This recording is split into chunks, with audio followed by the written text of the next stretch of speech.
Welcome everybody to Discovery Days in Health Sciences. We are so glad to have you with us today. You know, this is Discovery Days in Health Sciences, a day of discovery and learning about all the different career options in health sciences. We're thrilled that you could join us here for the McGill University event and thrilled with the lineup that we have for you. My name is Lisa Foster, and I'm with the Canadian Medical Hall of Fame. And this is the 17th time in a row that we've done this event with students in the Montreal area at McGill University. So while we wish we could be there in person and having you actually experience on-campus life, it's a great option for you.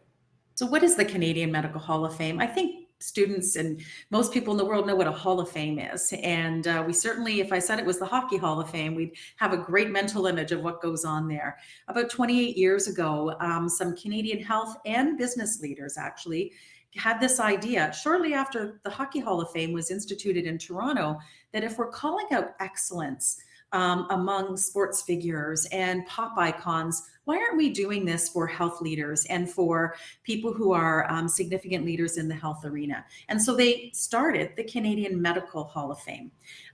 We honor excellence, preserve history, but mostly what we do it all for is to inspire generations. The whole point of calling out excellence is to create a slew of role models for people like you attending this event today to look and say, what does great leadership look like? What is real leadership? How do I emulate some of those skills in my life? So that's why it was created. McGill is well represented among our 149 laureates in the Canadian Medical Hall of Fame. And on our website, there's a tribute video for every single one of these people and all 149 laureates. If you're having a dull day, if you're feeling like you might be in need of a little bit of inspiration on a particular day, I really encourage you to visit our website, scroll through, click on any laureate tribute video, and I think you'll feel a bit of renewed energy, certainly a sense of pride at being a Canadian, and really excited to learn a little bit of the journey of people who were high school students just like you at one time, but who've gone on, usually through collaboration and teamwork, to do some really great things. We also provide another award, and it's to medical students in their second year. Students who seem to be already very early in their careers and in their education, emulating some of the qualities of the people who end up becoming our laureates. And there are 17 medical schools in Canada, and one in each of those schools gets this award. In fact, your keynote lecturer later on today in a little while is one such recipient. So these are before you on the slide, the recipients for the last 7 years of the Canadian Medical Hall of Fame Award here at McGill. All women, interesting. Interesting that we're seeing that change of how many of those laureates that were inducted later in their career were all men, but now we're certainly seeing the emergence of female leadership, which is spectacular, or leadership with women. So just a bit about the Canadian Medical Hall of Fame. I encourage you to visit our website at any time and learn about more about Canadians' contributions to health and health sciences here in Canada and also the world. So we're very pleased this morning to have with us the Dean of the Faculty of Medicine and Health Sciences at McGill University. I'm going to turn it over now to Dr. Eidelman, who will welcome you, introduce our keynote speaker, and then we'll go from there. Thank you, Lisa. Good morning, everyone. Bienvenue. On behalf of the Faculty of Medicine and Health Sciences and also the Neuro, it's my pleasure to welcome you all to McGill University's 2021 Discovery Day. You may or may not know that McGill University is on land which has long served as a site of meeting and exchange among Indigenous peoples, including the Haudenosaunee and Anishinaabe nations. We welcome and acknowledge you to this territory. We acknowledge the diverse Indigenous peoples whose footsteps have marked this territory on which the peoples of the world now gather. Well, I know you're all working hard in your last years of high school, or I see there's even some people from CEGEP. You're likely starting to think about the different careers out there that interest you. You might ask yourself, what career would be the right one for me? What university would offer me what I want, or maybe be the coolest one to get into? And maybe you're feeling a bit overwhelmed with the big decisions that you need to make over the next year or two. Or maybe you've already decided. Maybe you said, I know, I'm going to be a doctor and an astronaut. It sounds crazy, but why not? Our faculty has already graduated a few of these. And in fact, I had the great fun of having dinner with one of them, Dr. Robert Thirst, just last week at our convocation. But I digress. The goal of Discovery Day is to help you bring it all into better focus, to make your decisions about the future easier. Well, the career opportunities in health sciences are vast and diverse. The key to choosing your path is to first discover what you are passionate about. Our faculty here at McGill has 6 schools. We've got medicine, we've got nursing, physical and occupational therapy, population and global health, communication sciences and disorders, and biomedical sciences. And all these 6 schools just underscore the fact that health sciences encompasses a wide range of careers, including health professionals like doctors, speech therapists, and so on, but also some really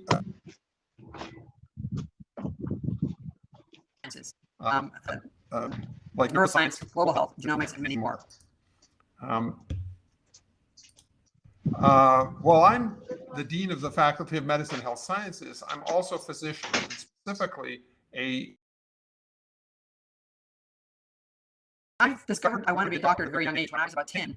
I remember getting a book for my birthday called The Boys' Book of Medical Sciences. And as you saw from our Hall of Fame recipients, nowadays, medical sciences is not about boys, it's about everyone, and especially some of our leading students are girls.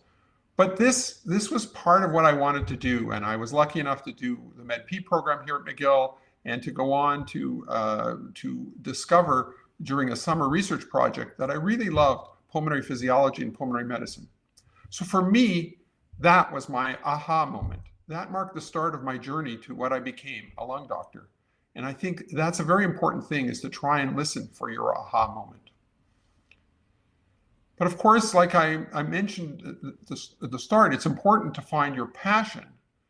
But it's also important to keep your role as a member of society in mind. Whether you want to become a health professional or a health scientist, it's important to remember humility and empathy. Throughout your career, you're going to work with marginalized and at-risk populations, or you might find yourselves in the crosshairs of, I don't know, a global pandemic maybe, or the consequences of climate change. You know, today we're privileged to have advanced technology, open access information at our fingertips, but somehow we have to remain humble and empathetic in the midst of all of that. We have to be thankful for the gifts and talents that we've received, which is different for each of us.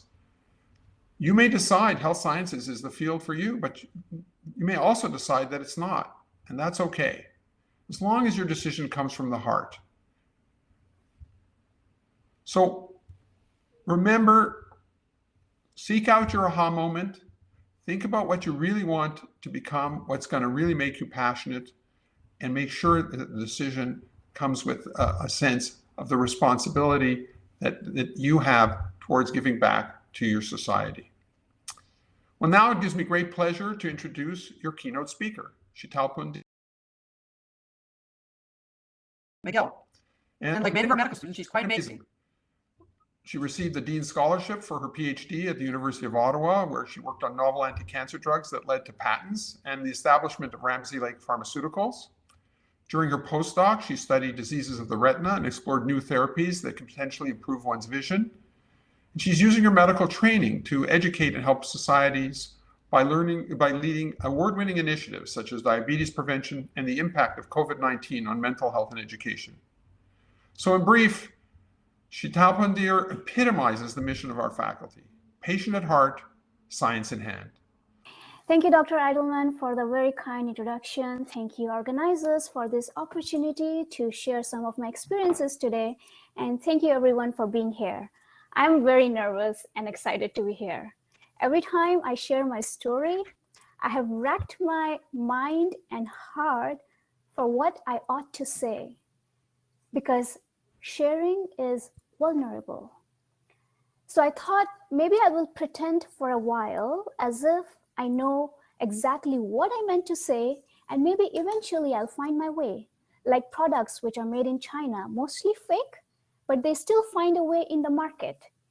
So I use the confidence which is made in China. But faking works. For example, I once went searching for my mother. I must be like 10 or 11 years old. My mother had to travel far into these northern Indian villages to find any kind of work. And one day I needed her because my sister was sick and I didn't know what to do. I only knew which bus stop she takes the bus and the name of the village. I had no idea where it's located and how far it is. So I took the first bus that came to that stop. I told the driver, this is where I want to go.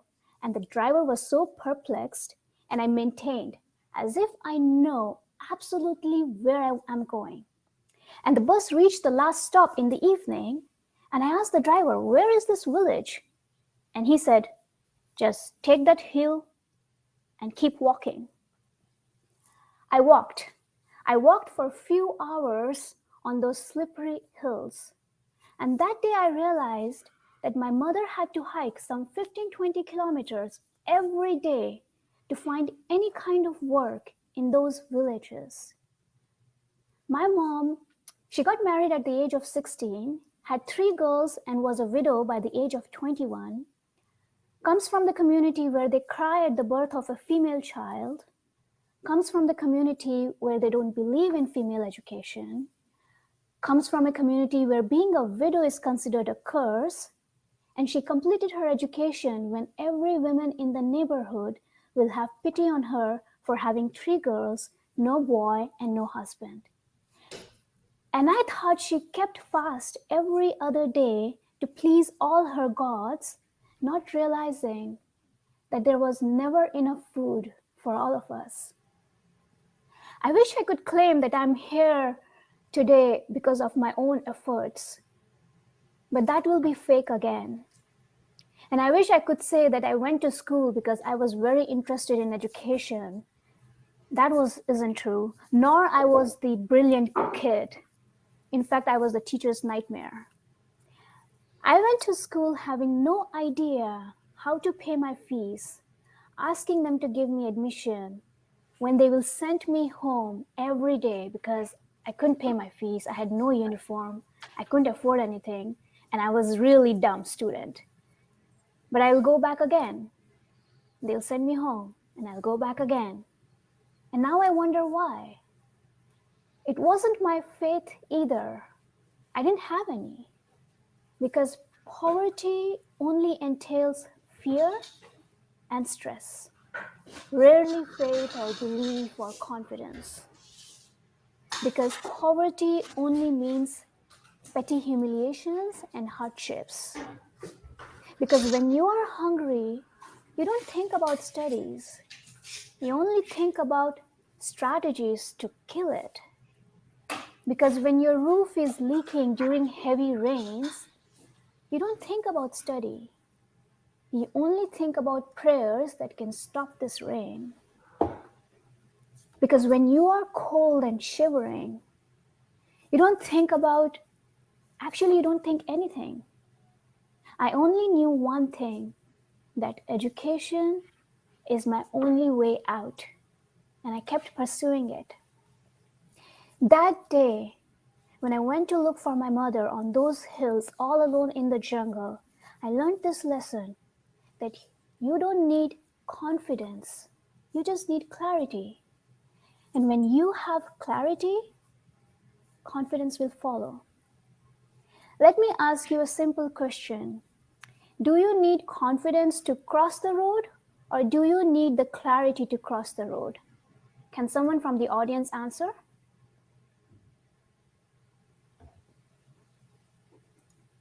If you don't have clarity, if it's all foggy, and if your traffic lights are covered with snow, then don't march ahead with confidence. You might just get hit. So have clarity of where you want to go. The second story that I want to share with you today is after I finished my PhD. So once I was done with my PhD, I was full of recently educated, enthusiastic, and I went to volunteer in this tribal village in India, and I landed in the middle of nowhere.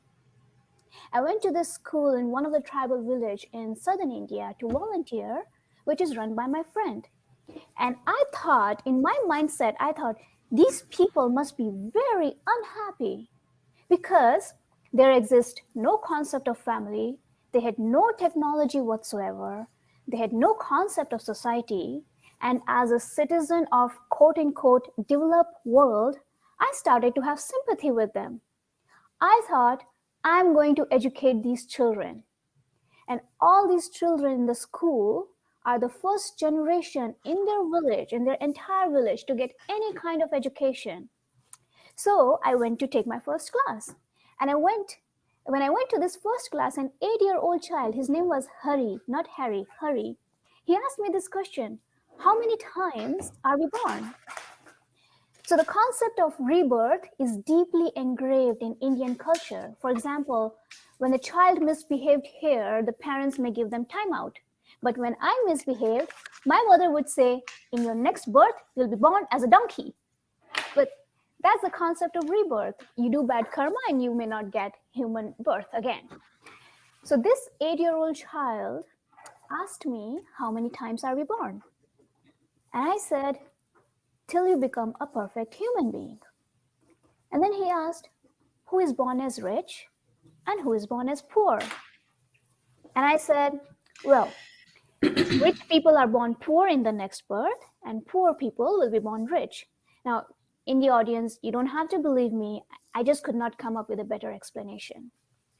To this, the 8-year-old child said, oh, that means I will be born poor in my next life.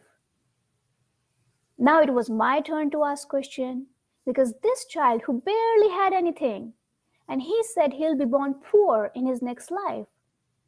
I asked him why. And he said, because I'm rich in this life.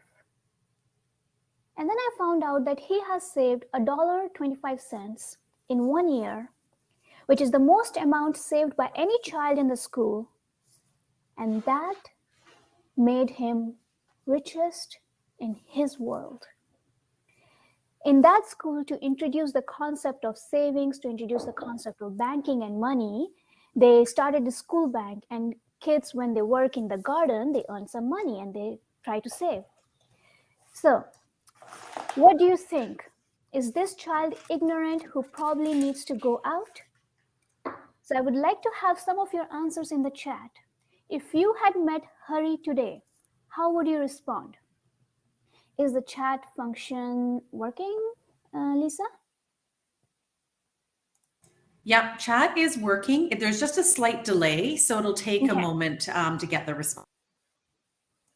Okay, so wait, if you had met Hari today, what would you think? I thought I need to educate them. Anyone from the audience would like to answer?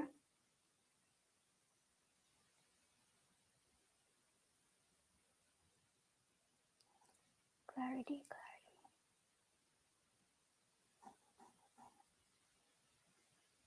I like you're rich if you believe you're rich.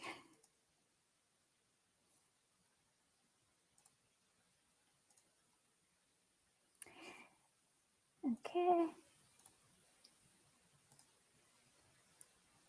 Depends on how you view what being rich is. That's a good answer. So I don't know what I taught them, but I do know what they taught me. So for me, the second lesson I would leave you with: do not let social norms decide and dictate what you should have. And whatever you have, whether it's enough or not, you decide it for yourself. Don't let outside pressure dictate that for you. Let me ask you a simple question. Is your life precious to you? And if it is, then what you are going to invest this precious life into is something that must concern you. You must not do something because someone else is doing it. If this life is precious, you must see what really matters to you and do that. And why do I say that? Because there's a lot of bullshit that goes around. And truth is like a coffee. It wakes you up, and if it's too much, it shakes you up. But sometimes we get so used to it, then it takes really high dose to steer us. And I think that's because as human beings, we have this uncanny ability to put up with the bullshit. For example, you don't have to go to med school to know that the osteocyte in your teeth is not important enough to be covered by our healthcare budget. Do you guys know what is a melanocyte? Anyone in the audience know what is a melanocyte? Okay, I'll wait for 15 seconds. Yeah, I was going to say it's going to take a few seconds before we hear them. I'm seeing the answers in the chat. Yeah, it's a tough interaction. Sorry, Sheetal. That's okay. Not really, no. Okay, melanocytes are the skin pigmentation cells. These are the cells that give pigmentation, color to your skin. Those are melanocytes that produce melanin. So it's not at med school that I learned that melanocytes, the skin pigmentation producing cells, are very powerful cells. That melanin could raise so much emotions and reaction. The way they can influence policies, no other cell can. That melanin cell is more powerful than all my nervous cells put together. A little bit more or less of melanin, and it makes you look different. And that cell alone can influence laws, can create borders, can change policies. That cell can provide a justification for all our action and a judgment for everyone else. Just a pigment-producing cell. And the amount of conflict that it can create. And it's just a cell. And we divide our society based on the amount of that cell. Do you know which organelle in your cell is the powerhouse? Anyone? Oh, some skin pigmentation. Good job, Kapusta. Anyone knows which organelle is known as the powerhouse of the cell?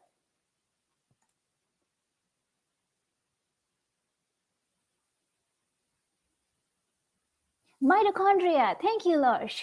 Mitochondria is known as the powerhouse of the cell. And while mitochondria is the powerhouse of the cell, half-dormant nucleus still gets to make all the decisions in the cell. Half of its genes are dormant. It's super slow in making any changes, while the mitochondria is so dynamic, responds so fast, and yet it's nucleus that makes all the decisions. So life is not always fair, even at the cellular level. And as a scientist, and as a future healthcare worker, or a future engineer, and as a responsible citizen, now it's our job to come up with how we can use this half-dormant nucleus to make sensible decisions fast. And that's research. Whether it's social research, basic science research, public health research, or clinical research, it all centers on how to make nucleuses in the society to make better decisions for the mitochondria. And a life full of experiment is not a struggle, it's an adventure. And if your experiments are taking too long, they may call you impatient. And yes, you should have impatience for the bullshit. And there's a lot of bullshit that goes around. For example, language is not the only mode of communication. Ask a mother who carried fetus in her womb. Words are not the only form of expression. Ask silence, which pervades the universe. But bullshitting won't be as efficient without these two. So it's because it's hard to weaponize silence, and it's hard to discriminate silence. It's also hard to discriminate dark. Light can be discriminated into 7 colors. So if someone tells you God is light, you must ask, why not dark?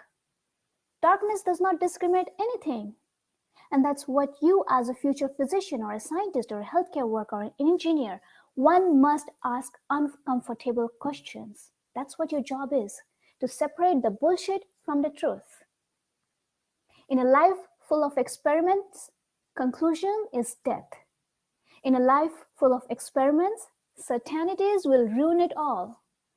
In a life full of experiments, a perfect answer is very relative. So if your experiment does not work out first time, don't worry, because you're not the only one struggling. You may be struggling to get into med school. I'm struggling inside med school. You may be struggling with the choice of food. Someone might be struggling for the lack of food. But a life full of experiments is not a struggle. It's an adventure. And now I'll move on to my third story. So while I was working on my anti-cancer drug discovery project, so the step that goes on to designing a drug are you repurpose a drug. For example, you design, you put one oxygen there, you put one sulfur there, and you repurpose it. And after you have made all these changes, you screen all the drugs to figure out which drug is more effective and sensitive, which drug will kill cancer cells better than the normal cells. After you have figured that out, you find the target by doing the molecular modeling. After you have found the target, then you work in the lab to figure out which pathway, which cells they are affecting. After you have found out that, then you test them on the animals, do some histopathology, and then you do some pharmacokinetics. So after all this work was done, and I was ready to patent my drugs, the drug just stopped working. And that's classic research. One fine day, everything works, and you get up next day and everything stops working. All the work down the drain. And I had to start from scratch again. Learn how to do drug designing, repurpose the drug again, went through all that process. And yeah, today we do have patents on those drugs, and maybe one day they may help to cure cancer. So what's my lesson here?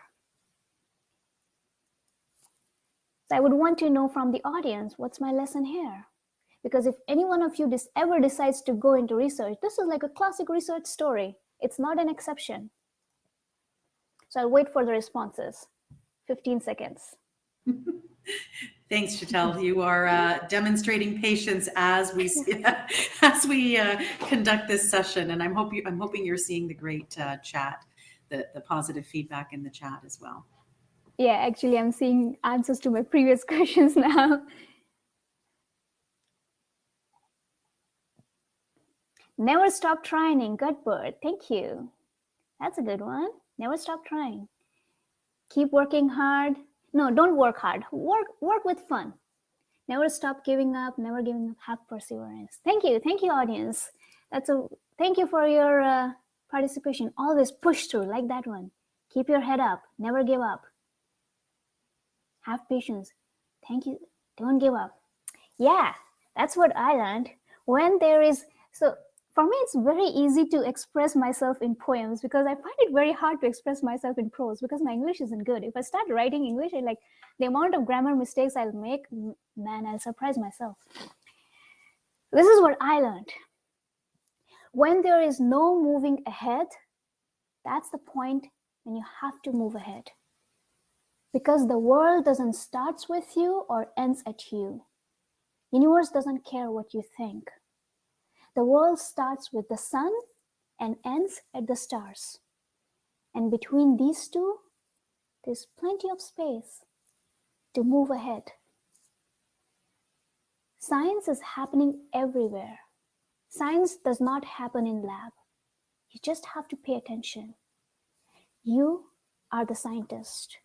And you are your own lab. The search should be on in your own lab.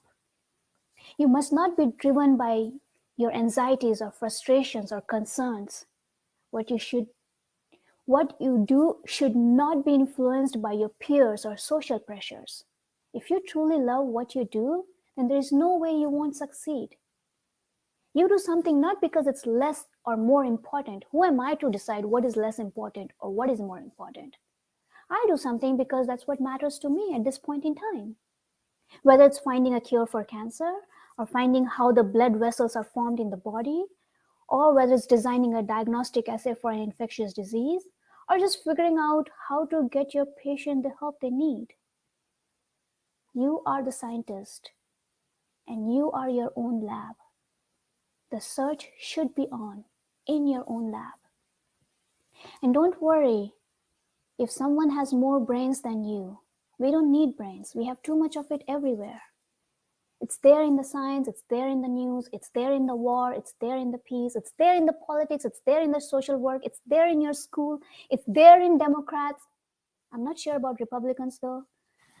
Let the voice and word take the lower path and let them meet here, because this is where you will find the beauty. And if you can't find the beauty there, then you haven't gone deep enough. So keep digging. And don't worry if by taking this lower path, the brain is bypassed just because it's too high. We have too much of it anyways. This path may not change the world, but who wants to change the world? I just want to change the way we see this world. Thank you, audience, for your participation. And still receiving great responses here. All right, so I'm going to switch some gears here, and I'm going to talk about some of the research that I'm doing on the well-being. So the fundamental process of education, what do you think is the fundamental purpose of education?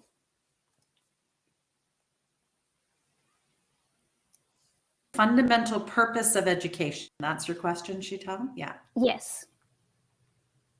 Thank you, everyone. Thank you for your amazing responses. We should be seeing some answers just in a sec. Oh, thank you, everyone. Well, the fundamental To learn. process. Someone said to learn, to teach. Yeah, to educate, yes. And the fundamental purpose of education is to be whole, to be complete. And being whole means, while to learn, it's also living without fear and without conflicts, not just externally, but also internally. And if this is the definition of education, according to this definition, do you think our higher education is complete or incomplete? According to the data, I'll spare you that question, but according to the data and according to the publications, this is evident in the global mental health crisis among college students.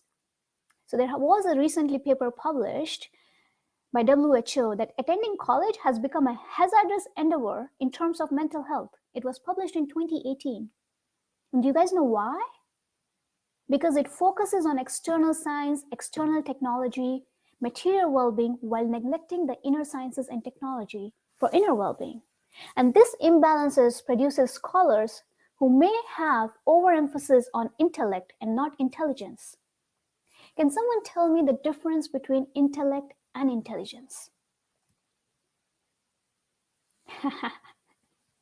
Thank you, Vanessa. My question is, what is the difference between intellect and intelligence?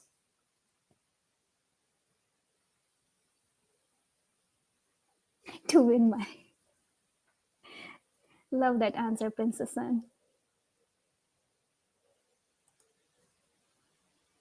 I'll give you a clue while I wait for the answers. Do you think the spider that makes its web on the ceiling and not on the floor where it might get swept off, does that spider has intelligence or intellect?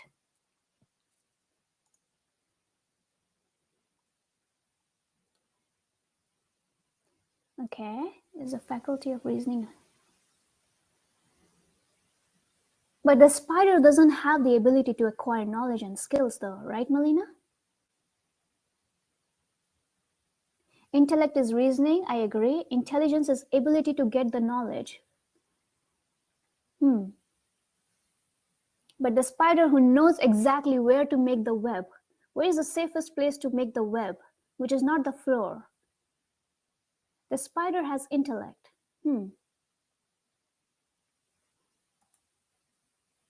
Okay, let me help out here. The cell that produces urine, or the cell that is metabolizing your food, or the cell that's breathing, does that cell has intellect or intelligence?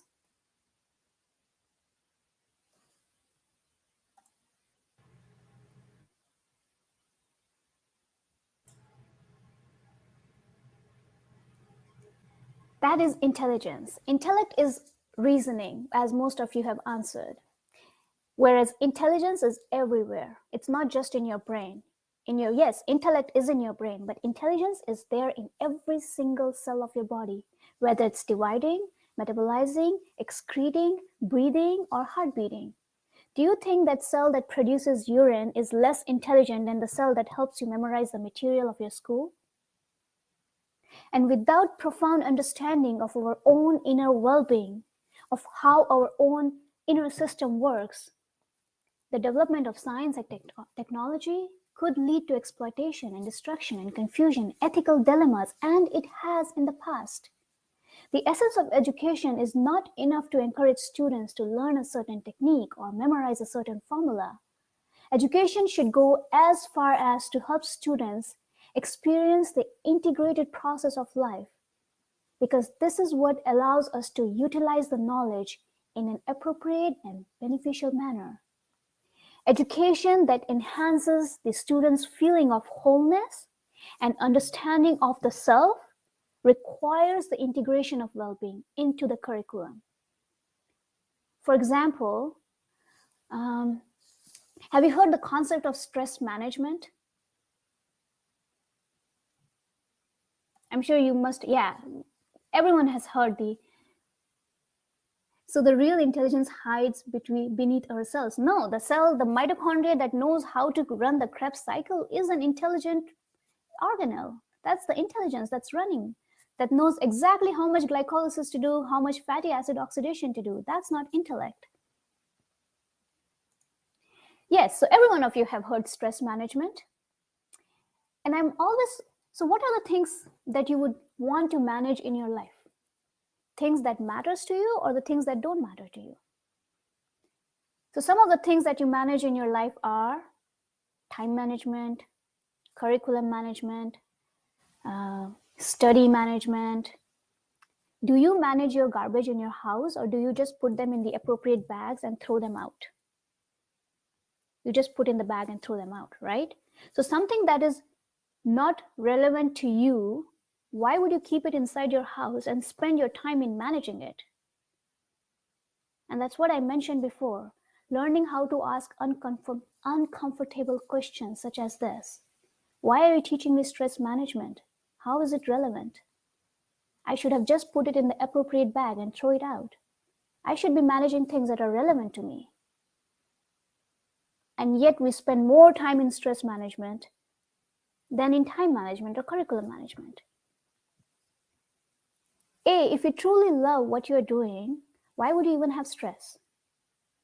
And why would I keep collecting something and then figure out how to manage it, instead just not collecting it in the first place? If your body and your mind knows how to run the kidneys, how to run the lungs, how to run the liver and heart perfectly and simultaneously, how come it cannot maintain its inner well-being?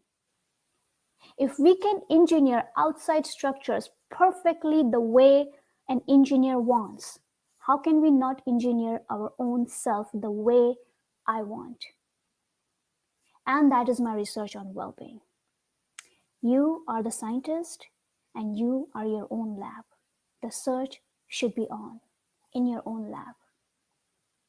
So be comfortable with asking uncomfortable questions. I think I'm running out of my time here. So finally, if there is any time left, I would like to answer any question that the audience may have on any of the research projects that I have worked on, any basic sciences, clinical trials, preventive healthcare, infectious disease, AI, or anything in the healthcare. I would love to answer. Thank you again for your participation, Sheetal. Thank you, students. I hope you take some of these life lessons with you and hold them in your heart through the day and probably through life. And we will see you again later on the career panel. I hope you enjoy your workshops. Thanks. Thank you, very Lisa. much. Thank you, everyone, for your kind comments. Have a good day.